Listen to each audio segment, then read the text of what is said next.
everybody. Welcome to episode 24 of the Intermission podcast, the show where two film students discuss classic, iconic, and obscure films from times gone by. Wow. We're your host, Oscar W. Fitchett. Is this the after hours show? Oh, I'm Robbie's weirdo, by the way. But it was a combination because part of me was thinking myself like, right, do a singing intro, and then I was about to say it, and I didn't feel confident, so I stopped. I'd do it. Well, hello, it's me. I was on. No, not Adele. Oh Christ, we're doing a musical. We're doing a musical. Specifically, we are doing the 19. We're not. I'm not doing the whole spiel right away, but we're doing West Side Story. Yeah, we're doing West Side Story. Right there. I'll break the perception right away. If it feels like we're rushing slightly, it's because we are on a time limit. Yeah, right we now. are. Yeah. So we are. We'll save the bullshit and that for the intermission section of the intermission. Yeah. This is the trim the fat where it's two slick professional podcasters and we're gonna. You know how we keep saying it's like we're gonna try and trim the fat with the intermission, and we yeah. never end up doing that. We never do it. This is the one. This is gonna have to be the one. We're not rambling. We're just getting on with shit. We're talking about a movie, but still having fun doing it. Yeah. Buckle in, baby. It's time to talk some movies. But before we do, my favourite catchphrase on the show. Buckle in! Buckle in, baby! We're going to talk about some catchphrase. But before we do that, I just want to remind everyone that you can go in the description to find links. Obviously, here at the Intermission, we are big supporters of discussing mental health. Yeah, boy. And just general awareness for mental health. And again, as we've been saying throughout the entire season, there's links in the description for all things there.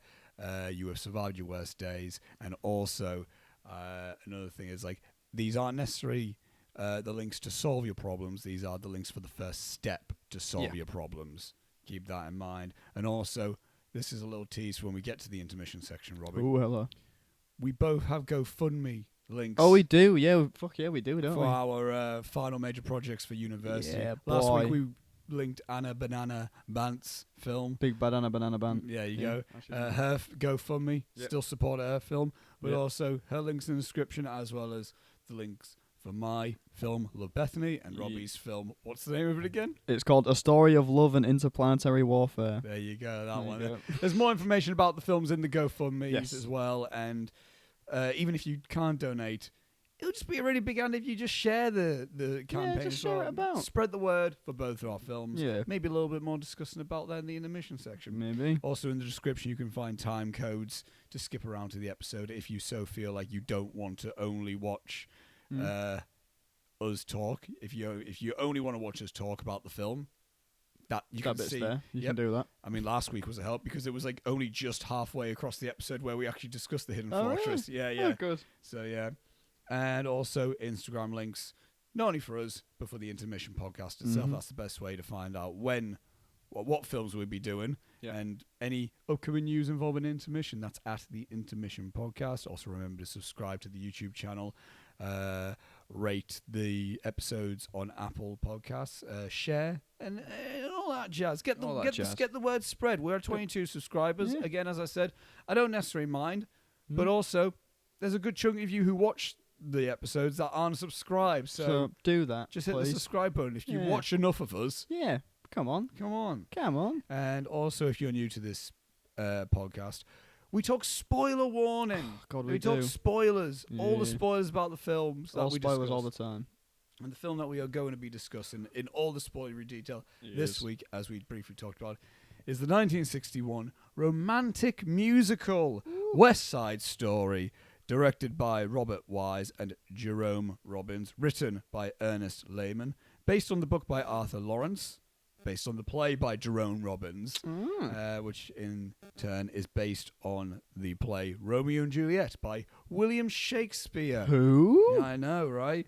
The film stars Natalie Wood, Richard Beymer, Russ Tamblyn, Rita Moreno, and George Chakiris. The plot synopsis of the film, according to IMDb, is two youngsters from rival New York City gangs fall in love, but tensions between their respective friends build towards tragedy. Accolades the film holds it has a 91% on the tomato meter and an audience score of 84% on Rotten Tomatoes. It has a 7.5 out of 10 on IMDb and a 3.8 out of 5 stars on Letterboxd. Jeepers. Other accolades that the film holds. It won one Writers Guild of America award for Best Written American Musical for Ernest Lehman. It won 2 Grammy Awards for Best Jazz Performance in a Large Group Instrumental, and also Best Soundtrack Album or Recording of Original Cast for Motion Picture or Television. It won 1 Directors Guild of America Award for Outstanding Directorial Achievement in Motion Pictures. It was nominated for 1 BAFTA for Best Film from Any Source.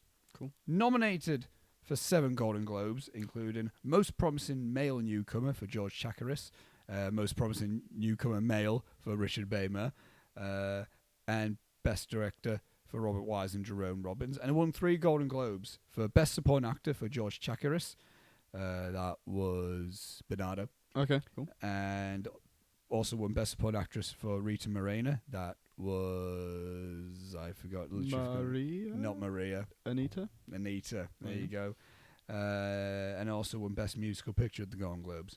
It was nominated for 11 Academy Awards. Yeah. I have the next bit on the back of the DVD box. Yeah, including Best Adapted Screenplay for Ernest Lehman, and won 10 What? of those Academy Awards. For Best Score for a Musical, Best Film Editing, Best Sound, Best Costume Design Colour for Eileen Sharaf, Best Art Direction Colour, Best Cinematography Colour for Daniel L. Thapp, Best Director for Robert Wise and Jerome Robbins. The first time that award was was shared between 2 people. Yeah. Oh well, that's interesting. The next time it would be for No Country for Old Men for the Coen Brothers.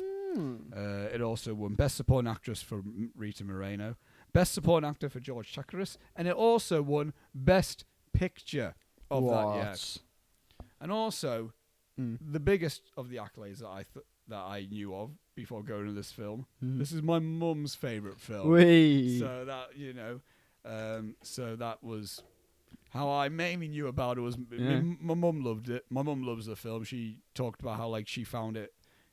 She saw it one time play on telly. Ah, right, okay. One time, yeah. And she just loved it instantly. Yeah, it was one of those films. And I had watched this film one time prior to seeing it with you this afternoon, Robbie. Yes. And it was, I think I explained last week, it was during that time, earlier this year, when it was cinemas are open, but kind of showing just old movies or whatever. They had 1 or 2 new films out. Yeah. So they would just show older films. Yeah. And at one point, this one was out. Oh, nice. So I said to my mum, do you want to go see it? It was the first time she saw in the cinema. And I thought, it's the first time I'm seeing it. Yeah. So I thought, what? And in my opinion, there's no other better way to see a film for the first time other than the cinema. Yeah, I agree with That's why Gary's waiting to watch Godfather. He's outright told me, I'm waiting to see it. If it Really? Yeah, he said Oh, to me. wow. That's actually quite, that's a good idea. That's what I mean. Because I keep going to him. It's watch Godfather. When I'll wait to see it in the cinema because it will see it. I feel like it's so easy, especially for that film. It'd be so easy to get distracted and bored and just go on your phone. That's what I mean. When you're in the cinema, but when you're in the cinema, you're just in it. Yeah. And it's just everything about it, isn't it? It's the atmosphere of going to the event. It's the sound system. It's it's just everything about it. So. And I'm going to waste it next week on Venom 2. Knock, knock, let the devil in. Yeah, baby. Yeah. But yes, and my initial thoughts going into this, I like West Side Story. Okay. I'm not necessarily I've never been the biggest musical person. Ooh. It's only been the last few years where I've been trying to get into musicals. Okay. And I think it's only started clicking to me about I might like musicals. Because again, kid, being a young boy, yes. Musicals. When I was a young boy. Musical. I'm not going to start singing Black Parade there. No. When I was. But yeah, no, I was like, musicals, what? Ugh. I just kind of associate either with girly stuff or just the same reason why I didn't really like the appeal of watching old cowboy films because it just seemed it's just stuff that my granddad watches. It just felt like old musicals. It just feels like what an old lady would watch. Yeah. So it just didn't really appeal to me. Did I like Disney films? Yeah. Yeah, who doesn't? But I don't know why. There was I kind of like film. No, that's not true because I really liked Hunchback of Notre Dame. That's a musical. Yeah. So I think I like them because, animation, Disney, fun stuff. Pretty. But it's only been the last few years where I've been thinking to myself, you know what, I kind of want to get into musicals. I kind of want to actually try to dip my toe into every genre. Because I'm a firm believer, if you go I hate that genre, I I would retort by going like, you don't hate the genre, you just haven't found a film in that genre that you like. Because I think there's always a film in every genre that you like. That's what I mean. Yeah. That's what I mean. And I do like West Side Story.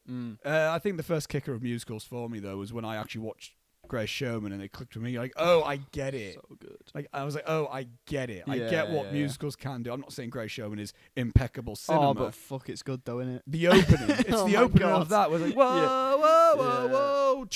It's it's like it's so so I realized, good. oh, this is what musicals can do. Yeah. And there's a good chunk of West Side Story that does that for me. Mm. And I will say a little bit of my thoughts before I ask you about it. Okay. The first half, the first act, if you're dividing it into 2 acts as musicals are, the second act begins with I feel pretty. And then that's where that's where the intermission would have been if we put it like on. before that, like right before that. Yeah. So if you do, the first act is a lot stronger to me than What's the second just act. before that? I can get that up for you. Yeah, what's the last scene before the intermission? West Side Story, 1961. I believe because we watched it on DVDs and we specifically cut out the intermission. We cut out the intermission. I feel pretty, so pretty. It was the orchestra version of Maria. I'm not sure where. I can't remember whereabouts that takes place. G Officer Krupke, was it that one? I think. Oh, that it one, could be. Yeah. Which is Krupp you, Yeah, bump. yeah. Yeah. I think that was like. That's fair enough. Yeah. Okay. But yeah, I think the first act, Act 1, is a lot more stronger than the second act. Yeah. But Robbie, your relationship with your relationship with musicals and/or West Side Story. Okay, never seen West Side Story until literally like 10 minutes ago. So that was good. Yep. I know of West Side Story because I've been told about it by my girlfriend Julia. She loves it. Her mum really likes this one as well, I believe. That feel again from I From know what you quite know a, of I Julia. know quite a bit of Julie from in terms of what you Yes. talked to me about. I've met her Yes. twice. I feel like I've met her more. You've definitely met her more than twice. No, I don't think I have met her. No, I don't think you have.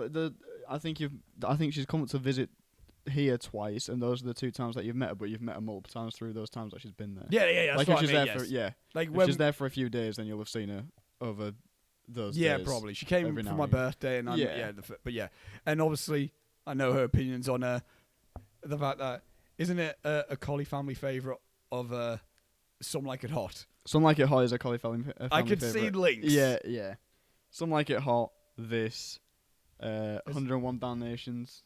Like the OG one. Yeah. Gary loves that. Yeah, it's Like Gary loves it. Yeah, Mary Poppins. It's all in there. Mary Poppins is good. That's my second favourite musical. Yeah. So like, I knew of this movie. I'd never seen it. I'd seen the opening scene, the opening number. Yeah, I'd seen all that, which isn't really an opening number. It's just people. I'll get onto it, but it's just people scrambling through the street shouting jets or sharks. It's a dance number. Yeah. It's not a musical number. It's a dance number. Yeah, exactly. So and I've seen that, and that's all I knew of it. I've been interested to watch it, especially this year, specifically because the remake's coming out. Yeah. And Spielberg's doing it. And as we know, your favourite director. My favourite director of all time, so I need to have seen the original to appreciate the new one. Yeah. Oh, well, I always like to do that. There's a new thing coming out, and I haven't seen the original. I like to watch the original first. Yeah. So yeah, that's my whole thing with West Side Story. But musicals generally. Yes. God damn, I love a musical. Were you always a musical kid? Yeah, I love them. Interesting. Okay. It's not so okay. I suppose not always a musical kid.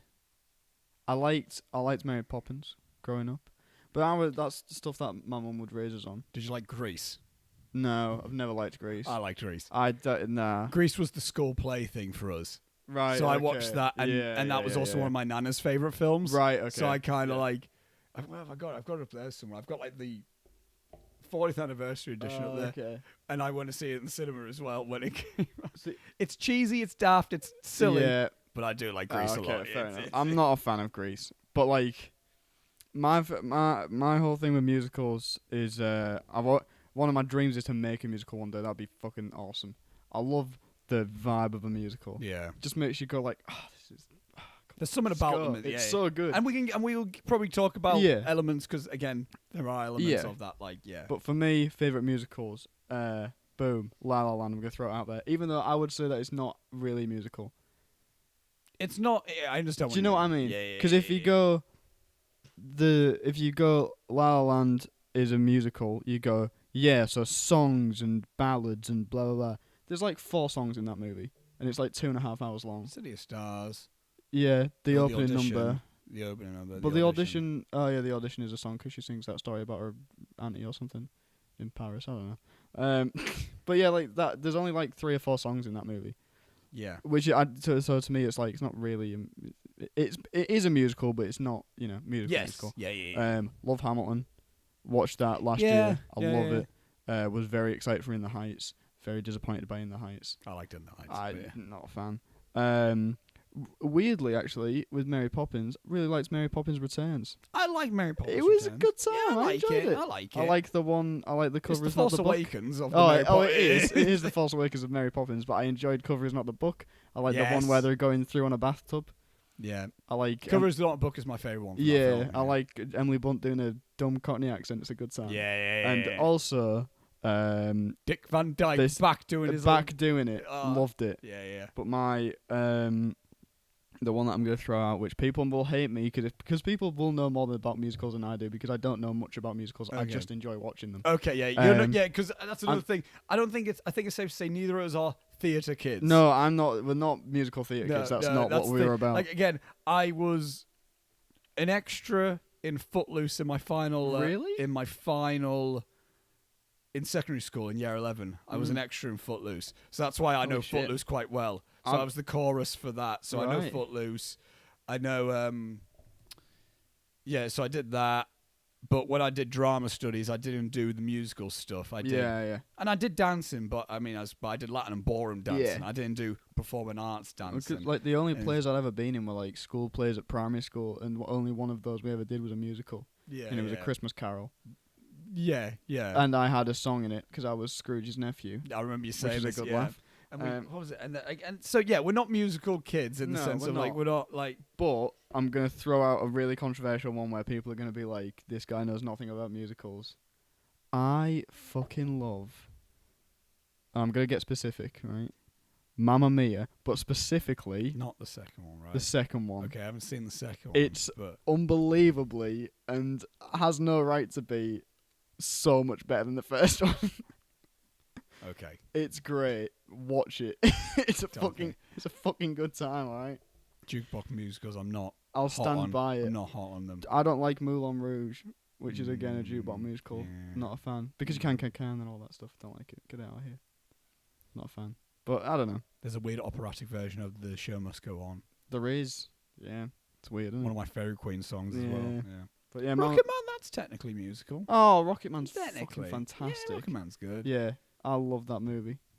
Actually. Bohemian Rhapsody should have just pulled the trigger and just been a musical. Yeah. Whoever, I'm going to say this to, if they listen to this, which they won't, but whoever's fucking idea it was to make the Elton John biopic a musical is a genius. That is genius. No, I agree, yeah. You are amazing. More glam rock, more biopics about glam rock people should do that anyway. Oh my god, it was what a fucking genius concept. And we can't do it with Queen now. We have to wait like another 20 years. So we can do another one. Yeah, better. Jesus Christ. And oh no, I shouldn't say that. And also how Rocket Man was not nominated for costume design still baffles me to this day. It's bullshit. Anyway, West Side Story. West Side Story. Yes. So, I don't have many notes. I've got quite a few. Do you want to lead in terms of your notes? Oh then, shit! In terms of that sense, because again, my first thing that I want to throw out there, I got the opening is a big plus for me. I love the opening. The widescreen, I like the choice of widescreen in this film. Yeah. Using that because it feels quite like stage musical. But also, we get to see the really nice sets, which is also not. I'll briefly say a lot of my little points, and then we can elaborate more with your stuff. Yeah. Love like that. I love how the locations are clearly built sets, but there's some of like that. Like there's that quality to it. Like I think we talked about in City Lights how there's a certain there's a certain movie charm. magic quality to just clearly a room that just got built. Yes, and everywhere's a sound stage. I don't think anywhere's on location. No, like even the fucking the alleyway where Tony's first clearly introduced and stuff. It's like is the backgrounds. Yeah, that's what I mean. It's very obvious. But I love it. I love it. Because everything's quite just... It's just very... I don't know. It's very nice and sweet. It's almost like the aesthetic of West Side Story is like, oh, this is like... Yeah. Like, again, I'm going to almost relate it. It's almost like your nana bought you a bag of bonbons. Yes. Type of thing. Like an old sweet. That's just great. It's and you only associate with like a warm grandparent. Yes. It's like this whole aesthetic is that, I think. I agree. Yeah. I think... So, wait, should I go with my notes? Yeah, go for it. And I could just chip in as well. But yeah. So I'll just cover the opening scene. So, what did you generally think of the film? Generally, okay. I'm about 70-30 on it. Okay. I mean, you can... Because I'm going to say this is only the second film we've watched together before this. And with you, I can feel... I think this is with anyone as well. You can always feel a vibe when you're watching a film with someone. When the film started, this is what this is how I felt, and you're going to see tell me if I'm correct or not. Okay. When it started, I felt the joy on my left side. Really? I felt not necessarily joy, but I felt like almost like, oh, he's into it. Okay. I felt like almost like this is okay then, and then they got to. I can't remember. There was a certain point that just almost started feeling like, oh, he's kind of turned on it. I'm a little losing bit. him. Yeah. Right. Well, it's weird actually. You say that. The opening scene actually took me quite a while to adjust, which I'll talk about in my notes. But the whole everything, and I do mean everything, from the moment it starts to the moment it finishes. The romance subplot. From the subplot. Well, it's the plot of the movie. Oh, I was going to say which. Realistically, it's the plot of the movie. Tony and Maria. Right. From the moment it started and they met to the moment the movie ended, fucking sucked. Really? The romance is shit in this movie. That's very interesting because I got a certain point where like, where's that? I got the meet cute is fucking outstanding. It's not at all. And then I also, it was the song of Maria. I was like, oh, this does feel like romance. No, the rest of it doesn't to me, in my opinion. But like the rest, it's like, I think for me it was because of like the nice little like warm light and just almost like the glow of someone just walking back with it, almost like I met someone. Yeah, isn't it just wonderful?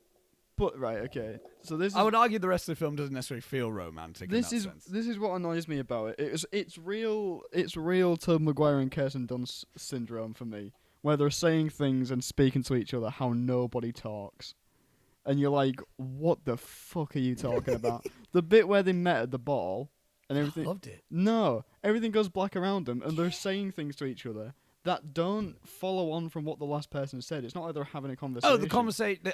No, when I mean the mute cue is fucking outstanding. It's the specific moment of when the dancer's there, and then it almost goes Vaseline out of focus in the center, and they're in focus. It's a really cool, like, old technique. I don't know how it's done, but I really fucking like that. And then they walk together, and then and then the background changes, and then it's almost like, oh, they're not. You know, they're now out of this other world. They're now in their own little world. Well, and when they start talking, I was a little bit lost at that point. I was like, oh, in terms of like filmmaking aspects, the meet cute is great. I did write down, couldn't be asked with good composition then? In terms of like, well, this is what the focus of our shot is meant to be. It's meant to be him seeing her and her seeing him. So let's just fucking blare out everything else as opposed to framing the shot in a way that draws your eye to them. But, which is what I only pointed that out because I've seen the trailer for the new one and they do that in the new one. Okay, yeah. Where your eye is drawn towards them just because it's really well framed. Yeah. But oh no, I like this a little bit better. Yeah, because it's like it's a very specific technique, isn't it? My next note on that scene was the complete mastery of filmmaking is mental in this film. The techniques they use to transition between scenes and like into different colours and different backgrounds, I don't even know how they'd have done it in the 60s. No. Genuinely, I don't know. Filmed in 1960, technically, so they would have been prepping this film in late 50s. Yeah, how the fuck do you do that? I know it's mad because again we talked about in this season Vertigo, which did a very similar like what the fuck like that was like how do you do that? Yeah, like I know that there was a technique used in Mary Poppins, which was obviously before green screen and stuff. Yeah, So that was slightly before this film as well, I think. Yeah, so the way that they did it in that was, you know, the bit where it's the cartoon thing. Yeah. It's like a green screen, but it's a specific tint. It's kind of like orange or something that camera sensors back then specifically couldn't see, and you can't make it anymore because the sensors, the thing that the sensor was made out of that made it not be able to see that color, isn't made anymore. And so like we ran out, and so we can't ever do that effect again. That's such a technique that's in its it's cemented in its time. So I don't know if they maybe did that.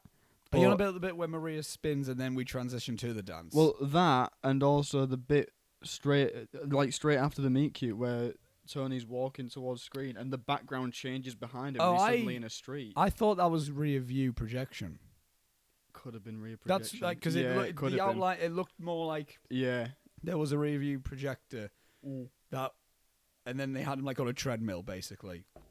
Right, so he's just walking on a thing that's just moving as he walks. Yeah, that's so he's walking in place technically, and then that makes sense. That's how you know, like how with the old James Bond films. Where with the light car and stuff. Yeah. But yeah, anyway, sorry. So I'm a sucker for rear view. That's it. It's cool. Yeah. I'll talk about the opening scene because it did take me a goddamn second to adjust. Let me tell you. I was not expecting the choreography of this movie to be entirely dancing, even in the fights. Yeah.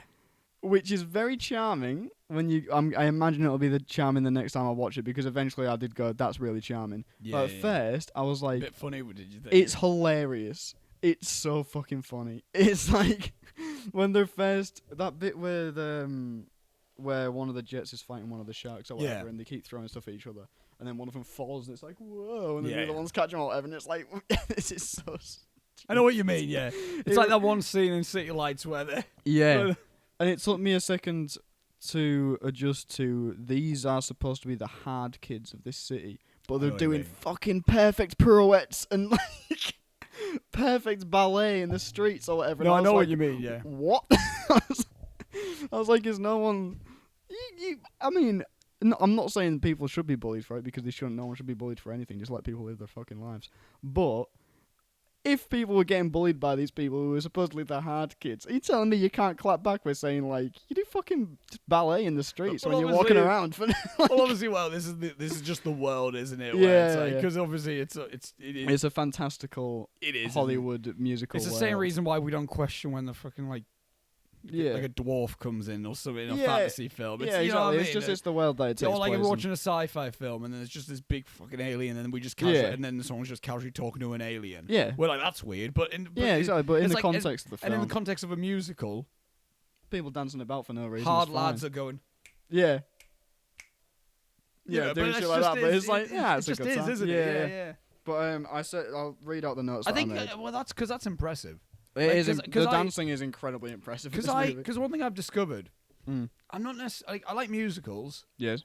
But I'm a sucker for dancing in films. Oh yeah. Like I've discovered that in the sense of like I think I briefly also talked about it when we took in our top 10 films of 2020 when I discussed Lovers Rock. How that just hypnotized me. And a few years ago now, I watched The Red Shoes for the first time, which is so fucking just like.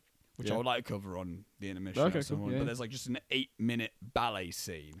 And it's just fucking just gorgeous. Yeah. And there's things like that. There's the film Climax, which is a lot more of a different tone than this. That's Gaspar Noé.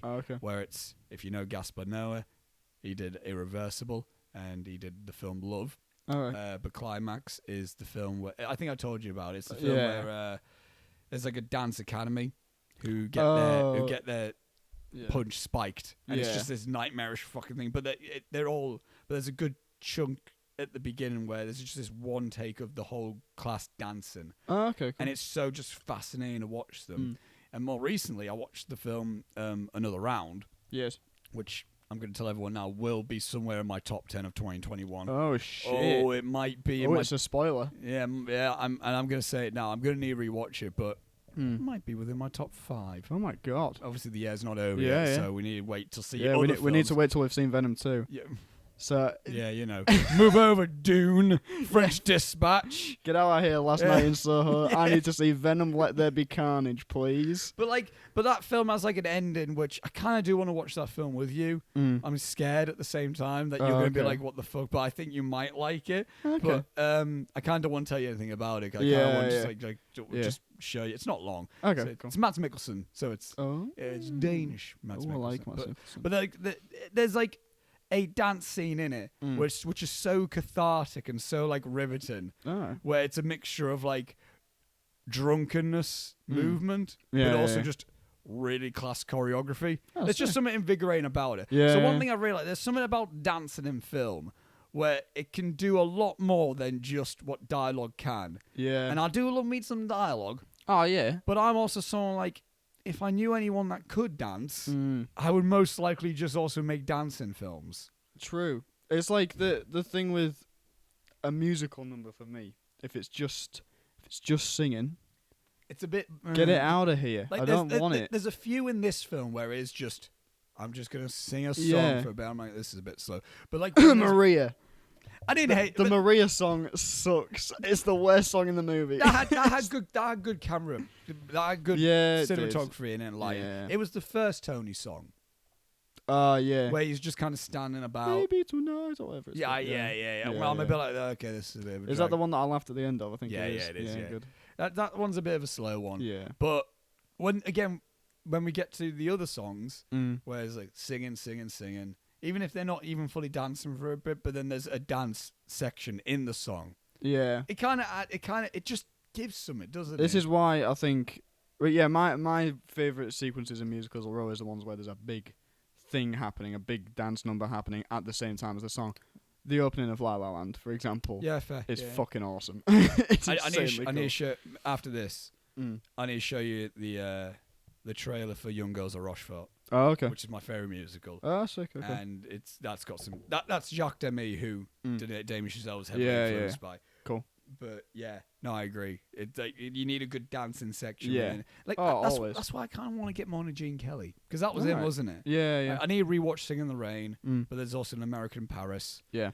That's why I want to watch more Fred and Ginger. I've only seen one Fred and Ginger film, Oh, but right, it's okay. good. Yeah. You know, This is like this is why I think the America Okay. that one that's the best one I can't argue. because it's that whole sequence. It's so much fucking fun, and My- I preferred the Sharks to the Jets for most of this movie. I'm just gonna No, I just can gonna agree. say it. I'm more of a shark guy than I'm a Yeah. Jets guy. Yeah, the Jets Like, anyway, suck.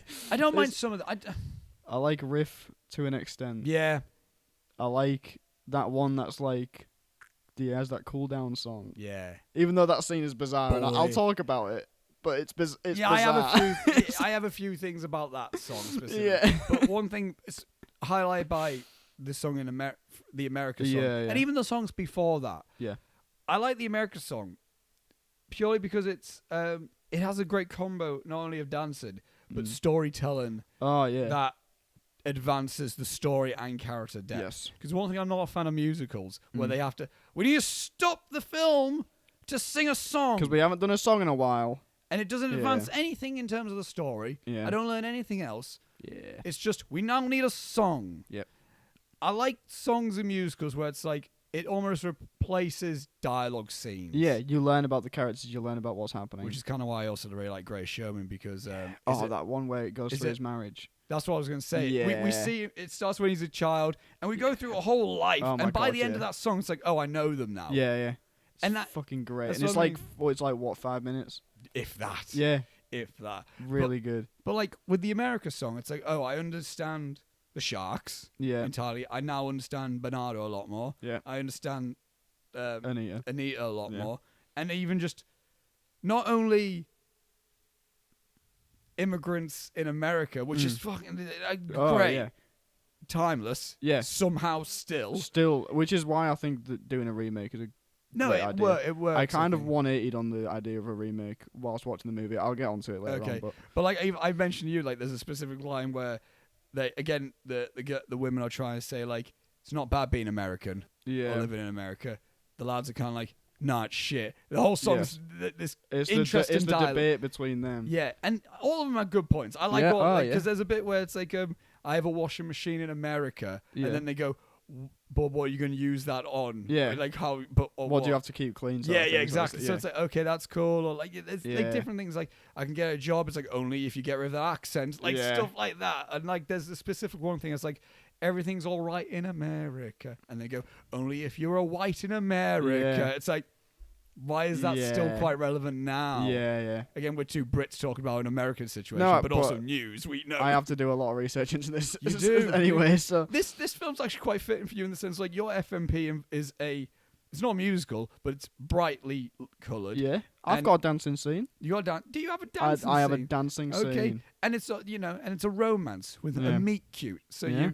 you're looking at that, and also your dissertations involving Yes, a lot of political issues. there's a lot of socio-political stuff in America in the last 20 years. Yeah, but that's why like the songs are. I think what I realized about this film when I first watched was like, I know a lot more songs than I realized. Yeah, I did. I know I feel pretty, Yeah, and I don't know why I know it. I think I feel pretty. I'm- Oh, so pretty. I'm It's just pretty sure, pretty, that my auntie used to sing that to Yeah. me and my sister when we were younger. I I'm think- pretty sure that is right. I think Julie Andrews covered it as well. at Oh, some really? point, yeah, I don't know what, Yeah. but I think Julie Andrews. But like it, yeah, I know that song. Mm. I know America. I just knew. Yeah, I know But that I only song. knew da da da da da America. Yeah, Da I da don't da know da the da da words. America. You know? Yeah. And then I knew Maria. I knew. I didn't know Maria. It sucks. I hate it. I don't what was mind what it. was the other one that I knew? I don't know. The one at the ball, maybe. What was that one? Or was that more of just a dance scene? I can't That's remember. just. Do you know something's coming? No, that's Tony. That's the ball. That was There's a the lot of the bar. stuff with the music that I like. The music I knew for some reason. Yeah. I also like there was a good use of a motif in this movie. Yeah. It's when Anita is getting fucked up by the Jets. It play over the top. It plays the America song It does, doesn't it? briefly in the score, and you're like, "Oh fuck, that's hard. That's good. That's it's good shit. That's really good shit." That's what I mean. It's cool. Like fucking. Yeah, that's the stuff that I love in musicals, which Hamilton is incredibly famous for. Yeah. Doing motifs, it's insane. But I know we're kind of jumping about in terms of our. Yeah. But I want to say this a little bit, then we can be a bit more Mhm. linear with our discussion. yeah, What I like about West Side Story, Mm. and what I realized when I first watched it, because again, another part of me not being fully into musicals at first yeah, was my assumption was like everything's just so lovely and wonderful. Yeah. And you know me, I'm not necessarily one who you're loves not that. you're not shit. an optimist, are you? I'm a realist. Yeah, But it's not to say I only like depressing things. I like No. happy stuff. Yeah, Again, The Young Girls of Rochefort is a musical that is happy, Right. Okay. Yeah. but there's a little bit of like tragedy in there. Mm. And I don't like films that are just all isn't just like it's isn't not just, everything the just- best? just this Yeah. just a permanent grin on her face. Yeah. And it's almost a bit like, oh, this is false, and just Yeah. really like when you get animated films that are just like, there's no adversaries. and, Yeah. "Ugh." Everything's the best. It's like, oh, can It's we like- yeah. But like, I also like animated films, though. Again, Pixar does it well, where it's Mm. like, yes, there's a lot of happiness, But but yeah. Simba's dad also gets fucking Yeah. But also, Cal's wife's dead. So Yeah, what do you want? Exactly. Yeah. So I can't like this. Like, the story isn't a happy story. It at really all. isn't. It's a grim movie. Anyone can watch this film and go, West Side Story, because it's a classic musical Yeah. with classic Hollywood techniques. Yeah. All these bright colours and, just lovely romance. Mm. But at the heart of the film, it's gang warfare, it's Yeah. rebellious youth, there's racism, Yeah. there's prejudice, and there's just, And there's murders. murders. 2 of them specifically. Yeah. Oh, 3 of them specifically. Yeah. Which this is where I started to call bullshit on the movie. I'm sure Okay. you noticed, Yeah. but yeah, it's from the brawl onwards where I was like, yeah. no, Because no. I I already didn't buy the romance as it was because they'd only met each other twice, and then he Okay. killed her brother, and she was fine. The fuck's that about? And then Anita comes in and is like, "You can't see that boy because he killed your brother and my boyfriend." And she goes, "But I love him," and sings a little song about how she loves him. And Anita's like, all right, and gives her a little like bit of advice or whatever. What the fuck's going? Literally from the moment that the brawl happens and Tony stabs Bernardo and everything, then like from that moment on, their romance, which already made those two look like morons, then just sends out this fucking brainwave that turns everyone into morons for the rest of the movie. It's really annoying. Cause like, yeah, I really was enjoying it up to that point. And Anita she is still my favorite character. She's the best character. She's the best character. She's the in best. This, without a shadow. The of a only doubt. Puerto Rican of the Sharks. Yeah, Legit, the only Puerto Rican. and she's the best. She's the best She's in the this best movie. one. She's the best one. I I do like Natalie Wood though. To be fair, as an actress, Who generally. was Maria? Maria. Like just generally, I do like Natalie Wood as a whole. Okay, yeah. Miracle on 34th Street. She's in okay. She's in Rebel Without Cause as well. Very good. Yeah, no, I'm a fan of Natalie Wood. I like her in the film. I just don't like the the characters. character. Yeah, that's what I mean. The character's a bit. They're It's funny. The two main characters are the most bland, almost. Yeah, they are a bit. exactly. This is kind of This is where. Can I talk remake for a second? Yeah, go for it. So when the movie first started and I was watching it was about, I don't know, 20 minutes, 30 minutes in or whatever. And I was going, this is very Spielbergy anyway. Why remake this? And especially why is Steven Spielberg remaking this? Because he's not a musical guy. Yeah, he's never done a musical and he's never done a remake of something. No, BFG is technically an adaptation. BFG, that's yeah, an adaptation I suppose, of a book. but like, yeah. it's like he's never done that before. So why this? And I was like, because it's so Spielbergy anyway. There's not really any point in doing it. But then I kind of flipped 180 because I was like, if this is a flawless movie, then I will genuinely be like, why remake it? But for me, it's not a flawless film. No. That's what I mean. So now I've kind of flipped round and I'm like, if they do it again, and it's the dance numbers and the musical numbers are still incredible, and the filmmaking is still amazing, which I would obviously trust Spielberg to do. If the romance is handled better, this new movie could be fucking great. Yeah, but I don't think it would. I get it, judging from a trailer. Then it's like, will it, you know? Yeah. So that like, I'll touch my thoughts on the remake after we talk about the thing. But yeah, I know what you mean, yeah. So that was the biggest thing that kind of brought the movie down for me, was the romance. I didn't buy it. They both seemed like idiots. Like I think for me it's such a simple romance in the sense of like it's so like surface level. Yeah. That I didn't find anything massively like confrontational in my own opinions on it. Well, and the fact no, I know what you mean. Yeah. Right? But the film is also a bit, as I said, like sweet. Yeah, like it's true. It's it's an earnest film anyway. It's the same reason how you watch like an old Disney film. It goes like, oh, Prince Charming and the Princess. But so I kind of like get like it gets away, but it's still. It doesn't get away with it in the sense like I love it though still because it's like I like the film. I can understand what you can think about that. It doesn't necessarily bother me because the film's kind of a bit fluffy anyway to an extent. Yeah. The things that I do attract to are the things that aren't necessarily too fluffy. Exactly. When they are a bit like everything to do with the rivalry between the Jets and the Sharks and all that kind of stuff. Love it. It's amazing. I can't.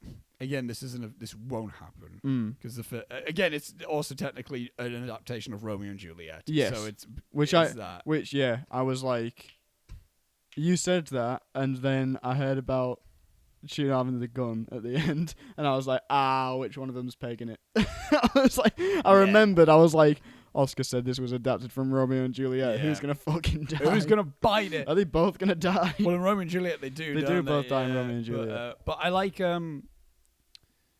what was I say? Oh yeah, but so like again, I do like Bernardo was. It's Bernardo and Anita that are like the best. For me, they are as well. Yeah, I agree. Yeah, I do think they are the best characters in that whole thing, and it's I don't know. Like I do like because this is a very old school film, and it's a romance that would be done in this era of film. Yeah. I'm talking about this from my 2010s, 2020s perspective, in the sense of like a much more interesting film would have been seeing. Bernardo and Anita's romance and them coming to America. Oh, okay. And a musical about that, and and more of a musical about going to another country and feeling either not accepted or feeling rejected or feeling. Damn, that's an interesting prequel idea, you know. It is though. That's an interesting musical option because again, they have the better songs. Yes, they do. Yeah. Although I do like the Krupke song. That is my probably second favorite. Yeah, it's a good. That's a good one. That's a very good one. Which is a Jets. A Jets song. Yeah. But I don't know. Again, the more compelling characters are. Yeah. Those characters, and I will admit, being in the cinema when Bernardo and Riff died, a good chunk of my interest left. Yeah, really. Like when I first watched it. Yeah. I was still into it. I was like watching the film. I was like, there's a good chunk of the story that's just gone now that I'm not like. Yeah. Like there's like I was interested in like. Oh, the animosity between these two, and it's like, oh, and then within like seconds of each other, they're gone now. Yeah, so it's like even if only one of them got killed. Yeah, even if it was just Riff. Yeah, then there's still something to there kind of hold where on it's to. like, yeah, because then it could have been more interesting to see one of them feeling like, oh my god, I can't believe like this person I've been hating for so long. Yeah, and I killed them. Yeah. And I don't feel good about it. Yeah. Why? Yeah. And then there's a bit of like that's a bit more interesting. Thing. Yeah. Because to me, it's like, I just think as soon as the brawl happened, it was which was just the dancey fight stuff. Yes, well. which I enjoyed. I mean, at first it's like this. It's one of them. Put him up, fella. Put him up. It's one of them. And then they get the knives out, which is again more of like the dancey choreography thing. It's as soon as Tony showed up. Because because I don't know if I just missed something in the dialogue or something, but what the fuck was he trying to achieve? Maria told him to try to stop the fight. Right. That's why he. Okay, I missed that then. Because at first he was like, "No, there isn't going to be a fight because there's not going to be any." She was like, "Stop the fight." He went to the war meeting, as they kind of called it, when they were trying to organize what weapons are we going to use for this big battle royale. No weapons. And then Tony was like, "How no? Two of the best men. Yeah. Fist fight. Do it." So then Tony thinks, no one's going to die now because it's just going to be a fist fight between two guys. And Maria's like, no fight's good at all. Yeah. Like any fight's bad. So can you like stop that from happening anyway? So that's why he. Right. Okay. He was trying to like. Because he just kept not doing anything. No, he just kept breaking the fight up. He just kept like mumbling in the middle of it and not actually saying stop to anyone or anything. He was like. I just didn't know. I didn't get what he was trying to achieve. And then when the fight actually started, and then Bernardo whips a knife out, which he shouldn't have had, obviously, and Riff also whips a knife out because they didn't trust each other. Yeah. And then suddenly, when the whole brawl starts happening, everyone's got a fucking chain in their hand. Apparently, where did they get the chains from? The same place where Bruce Lee whipped his nunchuck out. Fair enough. But it's like, fucking but it's like. I don't know, just that whole thing, I was like, I mean, I've made multiple notes. Yeah, go for it. What was that one song right before the fight when they were all prepping for it? I like that song. Oh, that's a good song. Yeah, I can't remember what it was. Do you know what I realised? This isn't going to... Anyone who knows what I mean with this, I finally know, because there's an exact shot from... If anyone knows the poster for WWE's Royal Rumble 2005, right? Hang on. I finally discovered what that's from. Hang on. Oh, please tell me I can find a bigger image. And you're gonna be like, how is Oscar gonna be linking this to this? Go on, I'm so ready for this. Open image in new tab. Here it is. Let's have a look.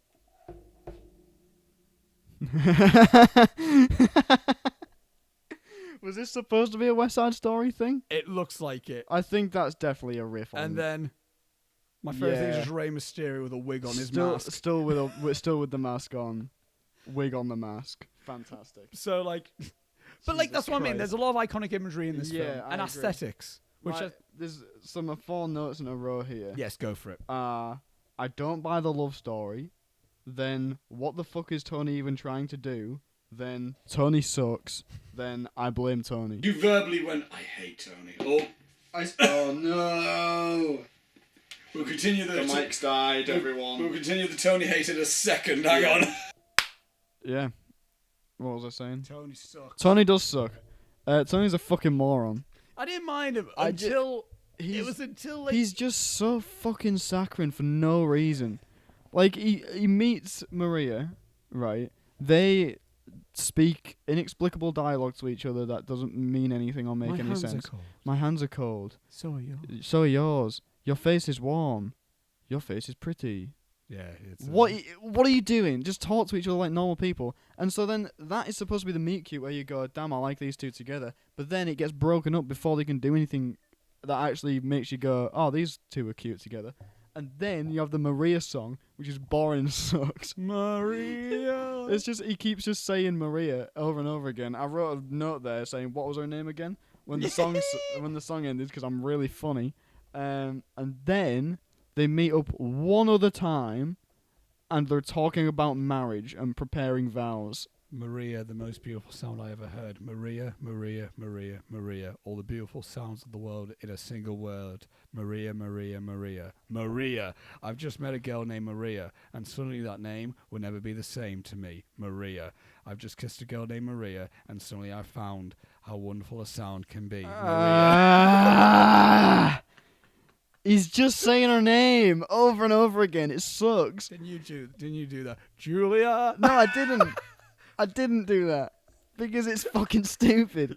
And it's like, but it's just, he spoke to her for about 30 seconds. They didn't say anything of note about anything, and then he sings a fucking 3-minute song about her, and then they meet up one other time and are practicing wedding vows in a dress shop.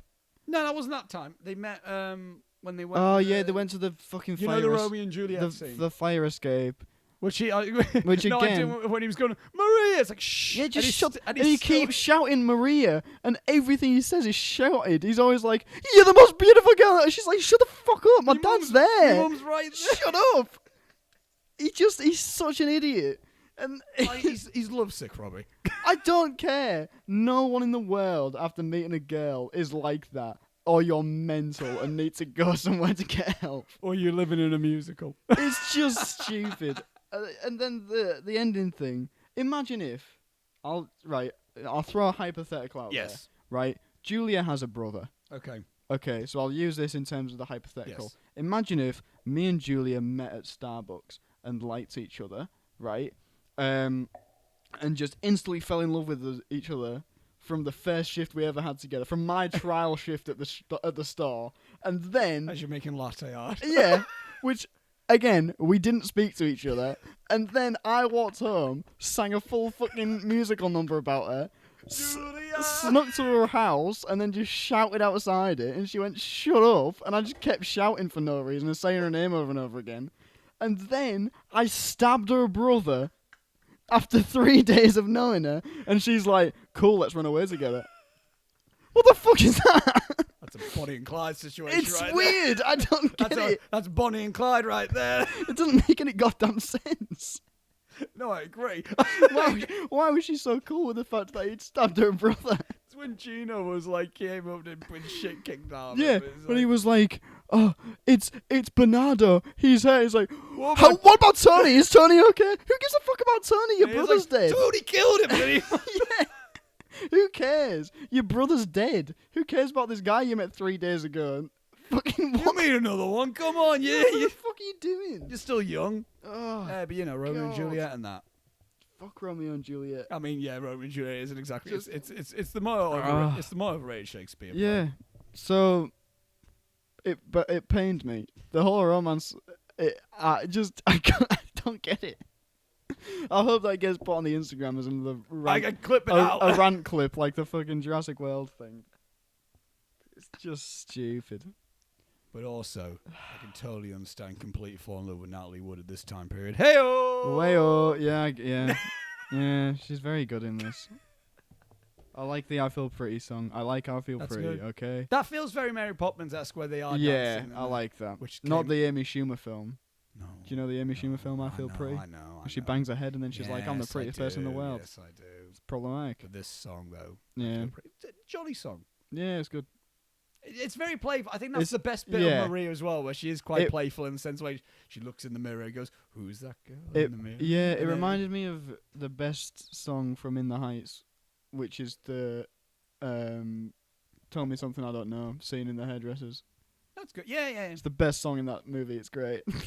90,000. What's that? 96,000. 96,000. I like that. Yeah, it's pretty good.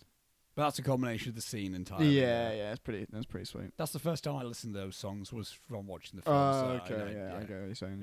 Yeah, I don't know. The romance sucks. In this film, it blows. I was going to say not generally. It blows. I was that's more of a me comment. That is romance. Yeah, sucks. romance sucks. I hate everything. Nah.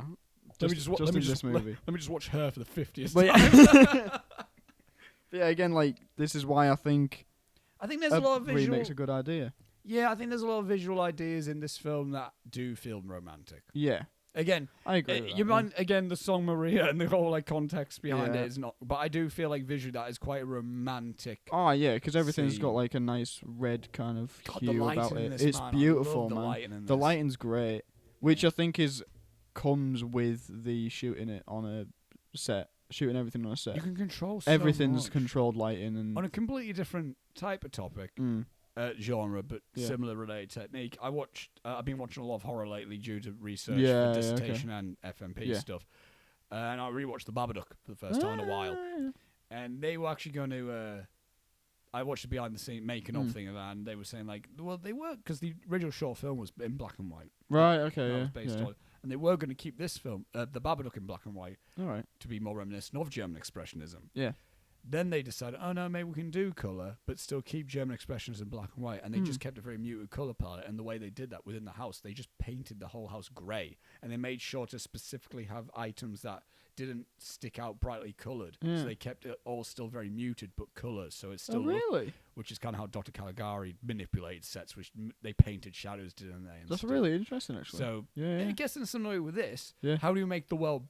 It's set in New York. Yes. How do you make it bright and still very vibrant Yeah, and stuff? yeah. We just build sets. We build it all, and we control everything of how it The looks like. street lights are coloured. Yeah, It's- 100% they're coloured. Like they're not like normal street lights. It's like No. that's got purple gel on it. That's Yeah. got so it's like it does feel very like again like you just stepped into a Classic Hollywood. Yeah. Ooh, this is magical. and this was during the time period where the golden age of musicals were winding down. The Yeah, 60s true, were yeah. like this wasn't like in the peak of it. If anything, yeah, this was coming towards the closing act of it, really, of movie musicals. Yeah. So, and I think, obviously, Mary Poppins came a bit later, but Disney kind of kept with musicals. Like They did them for a while, like Chitty Chitty Bang Bang. Yeah. Bed Was Knobs. that Disney? Yeah, I think so. Bed Knobs and Broomsticks. Yeah, That's definitely Disney, isn't it? That's Disney. Yeah. Yeah. But yeah, so they kind of like Disney have always kind of stuck outside of that. Yeah, like sticking with it. They're almost their own thing, aren't they? Yes. Entirely. So this almost feels like a bit of a swan song for like. Yeah. If you look at it, because again, obviously, old Hollywood musicals are more happy, gleeful. Yes, we yes. go off into the sunset. In This the is 60s, we're moving towards more cynical type of films and more counterculture, and of course, yeah. 10 years from this, we're entering new Hollywood. Yes. With Godfather and Oh, Taxi yeah. Driver. Like, New York in the 70s is different than yeah, New it York. does not look like this. No, it looks No. like Dog Day Afternoon and Taxi Driver. Yeah. It doesn't look like this. Yeah. But also, the film does, again, it has the visual look of warmth. But story of, like, yeah, the world's fucked, though. Yeah. And again, the ending isn't like, everything's happy. It's like, it's just all death. Yeah, it's like Tony died. He's dead now. Yeah. That bullet didn't hit him, by the way. But that's fine. But also, it's like, there's a little bit of a warmth in the sense that there's a nice little moment of like when the Jets are trying to pick up Tony, Yeah. and they almost drop him, so then two sharks come in and help him. Yeah, that's nice. Like I like enjoyed that. It's like Yeah. okay. I like there's one scene that probably would have actually gotten me emotional, and I imagine if the romance is handled better in the remake, will make me emotional if they do that scene again. But the old guy from the shop, whatever he was called, Yeah. the scene that he's he good. the scene that he has with Tony, where he fucking smacks him in the face. I said out loud finally because Yeah. someone needed to, but he like smacks him in the face and he's like, "What are you doing? Yeah. What is this? Why are you kids doing this? Just fucking have a good time. You keep fighting like there's a war going on and there isn't." There's a lot in this that's good. It's man. really good. That scene's a fucking lot. great. And I don't Yeah. know who's playing that guy in the remake, if that character's even in Is it. Doc? But- Is that his name? But please, for the love of God, be Mark Rylance. oh, that man can make you cry. Please be Mark Rylance, because then I'll know that I'm gonna cry. Google that shit. If it's anyone else, or if he's just not in the cast, I'll be very I was upset. gonna say, is he in this? I don't know. God, please be in it. What's that story? Unless he's been replaced by that grandma character that we didn't That's a good point. recognise in the trailer. We watched the trailer for the new one before we recorded this, by the way, for the sake of seeing it with context. Curiosity. Yeah. It looks like that maybe might have been replaced by the old. I don't know. Stephen. Come on, What are Spearley. you? Oh, here, Steve. What are you doing? But yeah, no, You did this instead of Indiana Jones 5. I'm glad about that though. Oh, here, Steve. Just James Mangold. Yeah, but oh, here, Steve. Right. So yeah, but Yeah. I like. Yeah, there's a lot in this that I like. Yeah, same. I kind of wish though the film was literally just about more like gang warfare, So do I. That's the bits of this movie that I fucking as love. opposed to just kind of the romance, which this is a romance musical. Yeah. The almost romance feels like a subplot. It does. Doesn't it? Yeah. Because these Maria and Tony feel almost like side characters to everything else that's happening. Exactly. Because we don't see Tony until like literally the first thing is like we see the Jets and the Sharks. Yes. And we see like their whole Which thing. is again, yeah. That's what I wish this movie was about. It would be a lot different if the film opened with Tony doing a little bit of like, he wakes up and he's going to his job. Yeah. He's doing a dance on his way to the job. Yeah. Or like, and then we like pan to like Maria doing stuff. Yeah, and then you get the Jets And then and the we Sharks. get the Jets and the Sharks. But Be a we're very different movie. Yeah. Very and maybe different. a little bit more like feel like we're more invested. I'm not saying we would have been invested, Yeah, but I'm but saying a little bit more like, okay, these are the shoes that we're meant to be in. Maybe a bit more. I don't want to say coherent because it is a coherent movie. That's what I mean. There's not much but like maybe character focused. more character focused. Yeah. If we had an idea of Tony's dreams and aspirations and Maria's, which I guess we get a bit of Maria's in terms of she wants to be this free woman in America. Yeah. We don't get anything for Tony though. Oh, he's nothing. He's a nothing person. He's nothing He at gave all. me real. I didn't make a note of it, but I did think about it.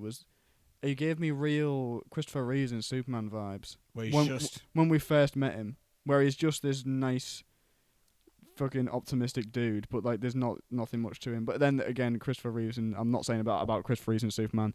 He's amazing in those movies. Okay, I haven't But- seen them. But yeah, he gave me that kind of vibe when I first met him. And I was like, I feel like I'm gonna like this guy, but then he just turned out to be a simp. No, I know So- what you mean. He does almost start off like, this feels like an endearing character. Yeah, exactly, that's that what you I can, mean. Like, An endearing guy that you want to get behind, but like then this is something like if the film was remade even 5 years ago. yeah, Say this, right? Because I'll wait to talk when I talk about the remake. And Okay. then I could get my Yeah, point yeah, because yeah. I think that would. But Yeah. So favorite song, America's good. America.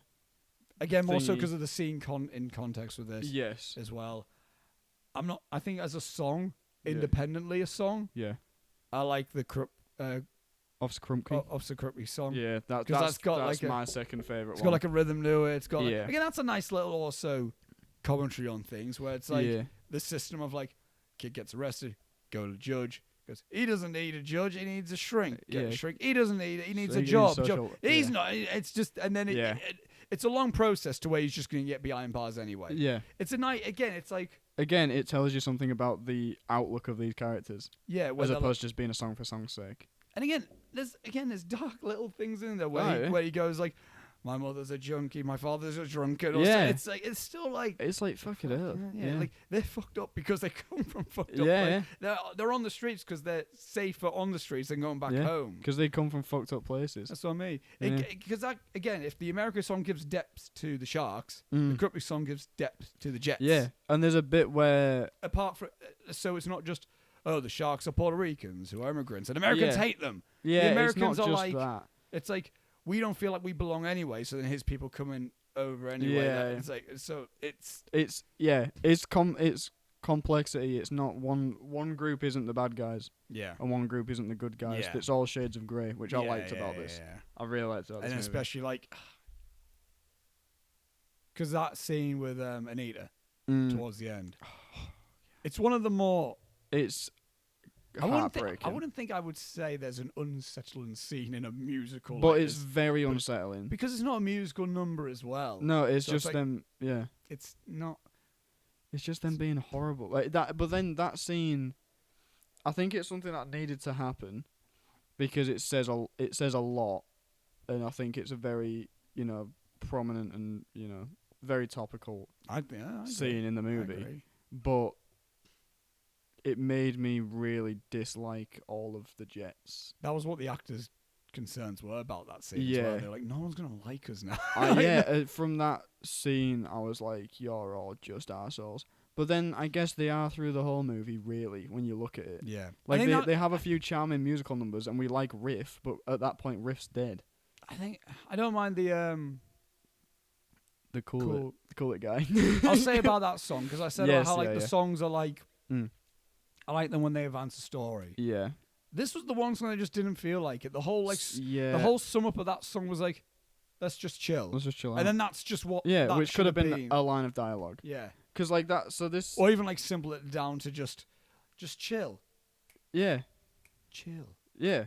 Cool. Because like, and then I put the Play It Cool song is great, but also fucking bizarre. Because it or is. Just add more lyrically to the song. It is really weird. Like he's going like everyone cool it or whatever, and then there's people like dancing around then going yeah, and he's like just cool it. And it's like are they all like what's wrong with them? What are they doing? It's a very weird scene. Yeah, definitely. And even as they're leaving, someone's still going like or whatever. Like he's got like a tick or something. It's very strange. An odd sequence. To say the least, but it's a cool song. Yeah. Yeah, we already talked about the Idiot scene. Yeah. Because I was wondering like how they were going to get around the Romeo and Juliet thing. Because the whole point of Romeo and Juliet is like, oh, is it she thinks he's died? I can't remember. Yeah, so she like, thinks he's dead.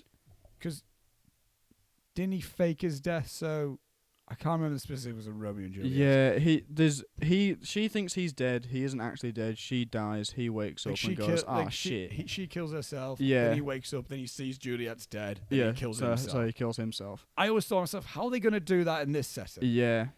It's a good way how they do it. It is cool. In the sense of like, Anita's there to try and help Tony. Mm. Give them a chance. Yes. And then this all shit happens. And she's like, right, now fuck all of you. Yeah. Why? It's like, again, Bernardo was right. Yeah. Which that made me sad. Yeah. Because she's such like a fun-loving, kind of free, amazing person. And even in the America song, she's like, she's the one trying to be like, we're free here. We're in America. Yeah.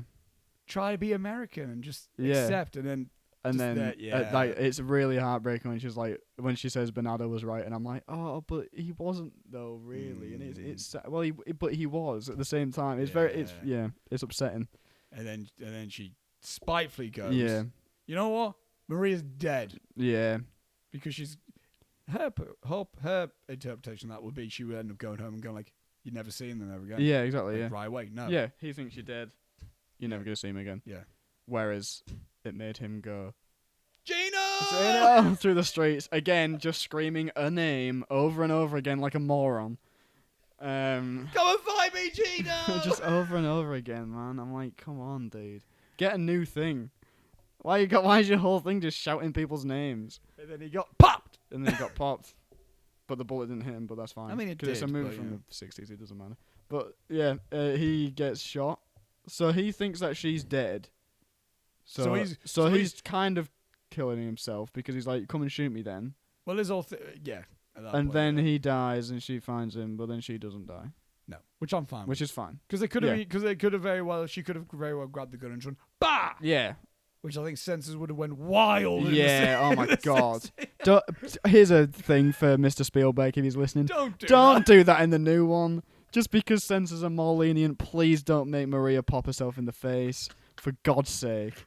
It definitely wouldn't be PG. Yeah, please don't do that. It's I'm fine a good with the ending. ending how it is because I like her little speech at the end of it where she goes like, "You'll kill for hate." Yeah, No, it wasn't Bernardo that killed. Yeah, it was you didn't kill Bernardo and Bernardo didn't kill whoever. Yeah, it was like, hate that killed you. It's like, and now I have hate. Yeah. So how many can I kill? It's a very good scene from her. She's very good in that. I'm looking forward to talking more Natalie Wood. Yes, because we will be talking one specific film later this year for our Christmas special. Oh, there you go. Yeah. I forgot about but that. also, I wouldn't mind talking about Rebel Without Cause because I do kind of want to cover James Dean for completely Yeah, selfish fair reasons. enough. That's fair. Yeah. But yeah, she's good, and she was like 22 within this film. Yeah. That's insane. Yeah. What a talented lady. Holy shit. That's crazy. The tragic loss there. Yeah, it really is, yeah. How old was she? I don't know. I didn't even know she was dead, but knowing that she is, Like I'm a like, freak yeah, it is bone a tragic accident. loss. Oh, really? Do you know the thing that was like said in like the room, like did Cliff kill his wife? Oh, yeah. In Once Upon a Time in Hollywood? Yeah. There was a similar situation. Oh, really? Where she, because they were like, they had an argument on a boat, and then, like, it was that situation. That's really fucking sad. Yeah, that's really sad. Holy shit. Yeah, so, but again, Yeah. massively. I think Audrey Hepburn was originally meant to be in the film as well. Really? In that role. Oh, wow. Which, similar type of talent. Similar vibe, yeah. In the sense of like, cinematic young royalty. Yeah. Yeah. In that sense. That's right.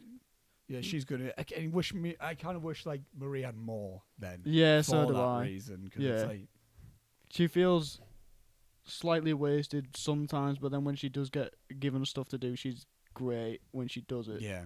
So Obviously, didn't also sing her songs as well. Yes. Only But that's Bernardo fine. was the only one that. Really? He's Yeah. the only one that's actually sang his songs. Not because they thought he was great, but because he didn't have a major solo bit. Oh, So they thought we can get away with it. Yeah, So- yeah. So everyone else is dubbed. Dubbed. Oh, right, Except I didn't know that. Bernardo, I would not have known that, genuinely. That's really cool. But the Okay. singers that they did get, really good. Yes.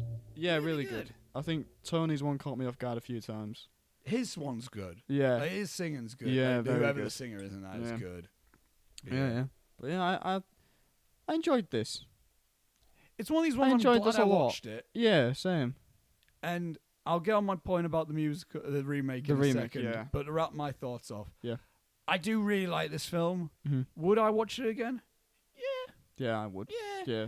It's long, but it almost like, it makes it up because there's loads of songs. And there's a lot of the songs are good anyway, I think. I don't think there's like, again, there's a few where it's like, but I don't think there's really a single song where I'm like, God, this fucking thing. Yeah. Jesus I mean, for me, Christ. it's Maria. Yeah, but But this movie is a great date night movie, I would say. I would say so, yeah. Like, just, do yourself a bowl of microwave popcorn, sit on the sofa and fucking put West Side Story on.